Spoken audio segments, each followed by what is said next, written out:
Hello guys, मैं Arvind Kumar MSc chemistry lecturer from Hasanpur और मैं आज आपको बताऊंगा कि फिनॉल एसिडिक नेचर क्यों प्रदर्शित करता है, क्या कारण है और क्या ऐसी स्टेबिलिटी है जो फिनॉल के पास होती है जो अम्लीय फॉर्म में आता है। तो हम इसको केवल एक ही चीज से देख सकते हैं। तो पहले हम फिनॉल की स्थिति को देखते हैं। तो देखते हैं कि phenol ortho and para position होता है, मेटा पोजिशन क्यों नहीं होता। क्या तीनों molecule ortho and para position हो सकते हैं? कैन नॉट बी, नेवर, कभी नहीं। ऑर्थो पैरा पोजिशन कब मॉलिक्यूल होगा? जब मॉलिक्यूल के पास इलेक्ट्रोनेगेटिव ग्रुप लगा हुआ होगा और बेंजीन रिंग उसके इलेक्ट्रॉनिक डेंसिटी को जब अपनी तरफ खींचता है, अपनी ओर अट्रैक्शन करता है, तो हाइड्रोक्सिल ऑक्साइड का जो इलेक्ट्रॉनिक डेंसिटी है वो घट जाती है। तो इसको बहुत अच्छी तरीके से और बहुत अच्छे तरीके से आप एक बार समझिएगा। और ड्रीम कोचिंग जो सेंटर्स है इसके बारे में आप देखते रह जाएंगे, देखिएगा। तो आज हम बताएंगे resonance of phenol. Phenol resonance क्यों प्रदर्शित करता है, क्या कारण है। तो आपको क्वेश्चन मिलता है यूपी बोर्ड के अंदर कि सिद्ध कीजिए कि फिनॉल ऑर्थो एंड पैरा निर्देशित होता है क्यों। आपको 3 नंबर में हर साल, ऐसा कोई साल नहीं है, ऐसा कोई भी जिला यूपी बोर्ड का नहीं है जिसके अंदर ऑर्थो एंड पैरा पोजिशन को बोर्ड ने ना लिया हो।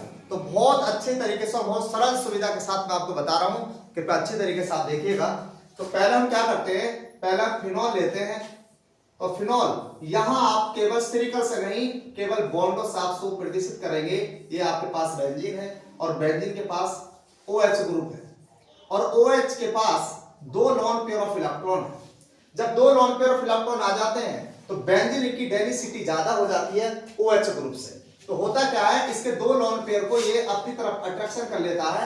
तो यहाँ कार्बन की वैलेंसी 5 हो जाती है। जब कार्बन की वैलेंसी 5 हो जाती है तो कभी भी कार्बन 5 वैलेंसी को मेंटेन नहीं करता, 4 वैलेंसी को सेटिस्फाई करता है। तो ये वाला जो बॉन्ड है ये बाहर निकल के आ जाता है, ये बाहर निकल के आ जाता है। रेजोनेंस का जो साइन होता है हम दोनों तरफ को चलाते हैं, फिर फिनॉल।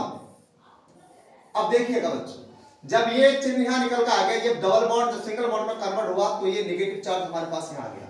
अब हमारे पास जब लॉन पेयर ऑफ नीचे को आए तो यहां हो गया हमारे पास डबल बॉन्ड और यहां हो गया हमारे पास OH। अब एक बात बताइए, जब ऑक्सीजन ने अपने लॉन पेयर कार्बन को दे दिए हैं तो बताइए ऑक्सीजन पर कैसा चार्ज डेवलप होगा। तो ऑक्सीजन पर पॉजिटिव चार्ज डेवलप होगा, क्योंकि अब इसकी वैलेंसी जो 18 इलेक्ट्रॉन की ऑक्टेट कंप्लीट थी, अब ऑक्टेट कब्ज का कंप्लीट नहीं रहा है।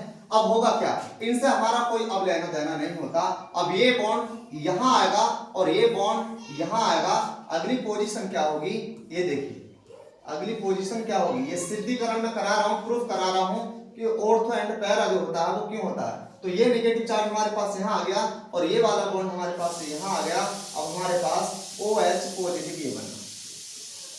अब ये वाला जो बॉन्ड है, ये वाला बॉन्ड कहां जाएगा, इसके पास जाएगा। ये वाला बॉन्ड यहां जाएगा। तो कंडीशन हमारी ये बनेगी, कंडीशन हमारी ये बनेगी, कंडीशन हमारी ये बनेगी। अब तो ये वाला बॉन्ड यहां आ गया और ये वाला निकलकर यहां आ गया। अब डबल बॉन्ड हमारे पास OH यहां बचा। अब देखिएगा बच्चों, आप अब देखिएगा, यही तो जादू है केमिस्ट्री का। केमिस्ट्री के अंदर क्या है कि ये वाला बॉन्ड देखिएगा, बड़ी अच्छी बात बता रहा हूं कि ये वाला बॉन्ड यहां आएगा और ये वाला बॉन्ड पुनः अपने स्थान पर पहुंच जाएगा। तो अब कंडीशन हमारे पास ये बनेगी। आपको देखकर भी आश्चर्य होगा कि बहुत चकित रह जाएंगे कि ये हुआ तो हुआ कैसे। अब देखिए, यहां आ गया, यहां आ गया, यहां आ गया। आप देख रहे हैं कि 1 2 3 4 5 और 6, 1 और 2 के बीच में बॉन्ड नहीं है, लेकिन लास्ट वाली स्ट्रक्चर में आप देखिए 1 और 2 के बीच में बॉन्ड डेवलप हो चुका है। आप देख रहे हैं कि 2 और 3 के बीच में यहां पहली रेजोनेटिव स्ट्रक्चर में बॉन्ड है, लेकिन यहां 1 2 3 4 5 6, लेकिन वहां देखिए आप 2 और 3 के बीच में बॉन्ड है, लेकिन 2 और 3 के बीच में बॉन्ड नहीं है। अब इधर देखिए आप 3 और 4 के बीच में बॉन्ड है, लेकिन 3 और 4 के बीच में बॉन्ड नहीं है।